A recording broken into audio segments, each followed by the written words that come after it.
Alors, j'ai parlé dans la vidéo précédente des capacités conditionnelles. Et dans cette vidéo, je vais parler des capacités coordinatrices.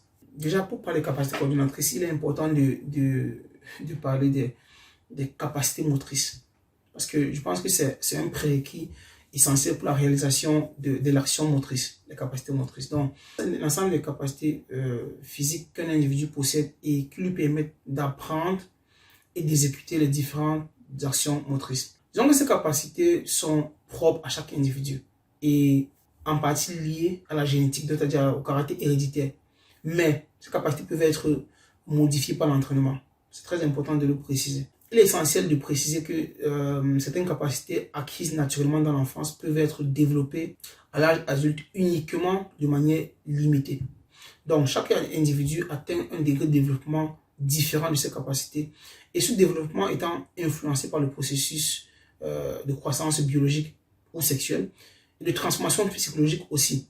Donc, il faut dire que le niveau de développement conditionne la structuration des schémas moteurs et l'acquisition des compétences motrices. Pour finir sur le discours des capacités motrices, disons que les capacités motrices commencent d'abord par le développement particulier des capacités coordinatrices et ensuite les capacités conditionnelles. Et c'est même simple à comprendre. Je prends un exemple tout facile. J'ai fait une vidéo où j'ai parlé des capacités coordinatrices. J'ai listé la force, la résistance et la vitesse. J'ai développé.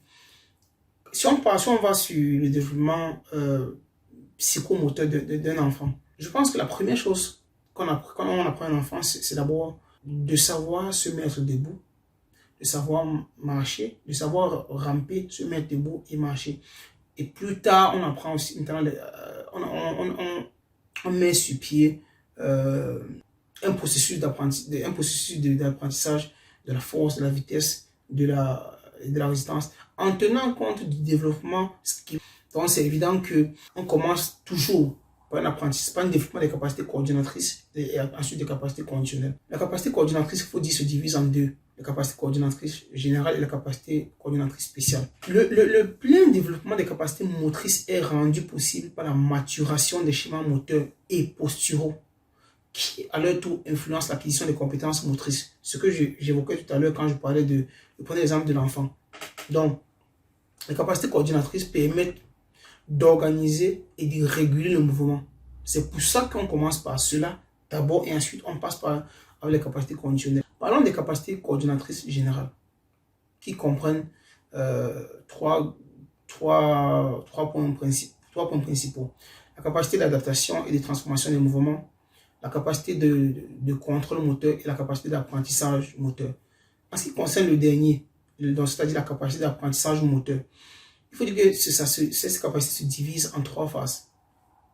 La phase de coordination où il y a beaucoup d'hésitation, ce qu'on appelle la coordination grossolane, et il y a la phase de coordination qui est fine, c'est-à-dire au fur et à mesure, la coordination ça se rapproche de ce qu'on veut. Et ensuite, il y a enfin la coordination fine et automatisée, c'est-à-dire quand il y a une maîtrise du mouvement qu'on veut effectuer. Passons à la capacité de contrôle moteur qui dépend de la perception des informations extéroceptives et proprioceptives. Les informations extéroceptives, c'est les informations que nous donne l'environnement. Les informations proprioceptives, c'est les informations que nous donne notre propre organisme. Par exemple, dans le foot, le coéquipier, quand tu peux faire une passe, la distance à laquelle il est, c'est une information extéroceptive. Maintenant, une fois que tu as eu une information extéroceptive, il y a des informations personnelles qui te disent tu dois doser la passe à tu dois faire la passe avec un certain dosage pour que la balle lui arrive de façon précise. Et enfin, on parle de la capacité d'adaptation et de transformation des mouvements qui dépend aussi de la capacité d'ajustement moteur. Ça, c'était les capacités coordinatrices générales. Passons maintenant aux capacités coordinatrices spéciales qui permettent la réalisation adéquate d'un geste en relation avec l'objectif prévu et en répondant à plusieurs besoins qui peuvent être la capacité de combinaison motrice et de coordination des mouvements, la capacité de différenciation, la capacité d'orientation spatio-temporelle, la capacité de rythmique, la capacité de réaction motrice, la capacité d'équilibre, la capacité d'adaptation et de transformation, la capacité d'imagination motrice et la capacité d'anticipation motrice. Vous voyez que toutes ces différences de capacités sont la terminologie peut-être peut être inconnue, mais c'est tout cet ensemble de capacités qu'on essaie de développer chez un enfant quand il a un âge de marcher en fait. Maintenant, je vais essayer de toucher un mot sur ces différents types de capacités coordinatrices spéciales. La capacité de combinaison et de coordination de mouvements, ça permet d'ordonner et de relier tous les actes partiels qui concourent à la planification et à l'exécution d'une action. La capacité de différenciation, comme le terme le différencie en fait, dépend en fait de la sensibilité aux positions relatives des différentes parties du corps et de la capacité d'intervenir rapidement pour pouvoir modifier. La capacité d'orientation spatio-temporelle. Dans orientation spatio-temporelle, il y a orientation espace et temps. C'est-à-dire c'est une capacité qui permet d'évaluer et de modifier le mouvement du corps dans l'environnement, dans l'espace et dans le temps, tout simplement. Si je prends l'exemple toujours d'un enfant, parce que c'est très important, quand on parle de capacité coordinatrice, le plus souvent, les exemples gravitent autour de la croissance biologique d'un enfant.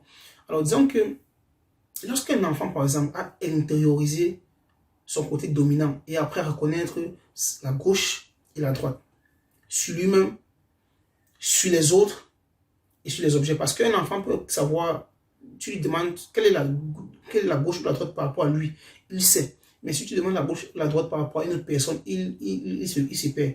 Le plus souvent, l'enfant, quand tu lui demandes en fonction de quelqu'un d'autre, tu lui demandes quelle est la droite, il a tendance à monter la gauche. Restons sur la capacité d'orientation spatio-temporelle parce que ça permet à un enfant d'exprimer la capacité de se situer dans l'espace. En ce qui concerne la capacité spatio-temporelle, il faut dire que les prérequis obtenus durant le développement de cette capacité se font dans les premières années de vie et sont extrêmement indispensables pour passer la capacité de rythme, la capacité de rythmisation. C'est la capacité d'exécution des mouvements en succession rythmique à travers l'organisation chronologique des contractions et des décontractions ou des relâchements musculaires. Donc, le rythme du mouvement a un ordre chronologique spécifique, temporel. Le rythme du mouvement a une chronologie qui peut être spécifique, temporelle. Et tout ceci est caractéristique d'un mouvement ou d'un acte moteur. La capacité de rythmisation, c'est une capacité qu'on observe beaucoup en athlétisme, chez les sprinteurs, ceux qui font les courses de vitesse en fait. Et même chez ceux qui font les courses, les marathons, les semi-marathons et autres. Parlons de la capacité de la réaction motrice, qui est la capacité de pouvoir réagir rapidement à des mouvements adaptés à une situation non prévue et improvisée. On distingue 3 formes de vitesse dans ce cas. La vitesse de réaction, la vitesse gestuelle et la capacité de fréquence du geste répété. En ce qui concerne les composantes de la vitesse, on peut avoir la phase de réaction, la phase d'accélération, la phase maximale et même la phase décroissante. La phase d'accélération correspond à la vitesse d'accélération. La phase maximale correspond à la vitesse maximale. La phase décroissante correspond à la résistance à la vitesse. Et enfin, la phase de réaction correspond à la vitesse de réaction.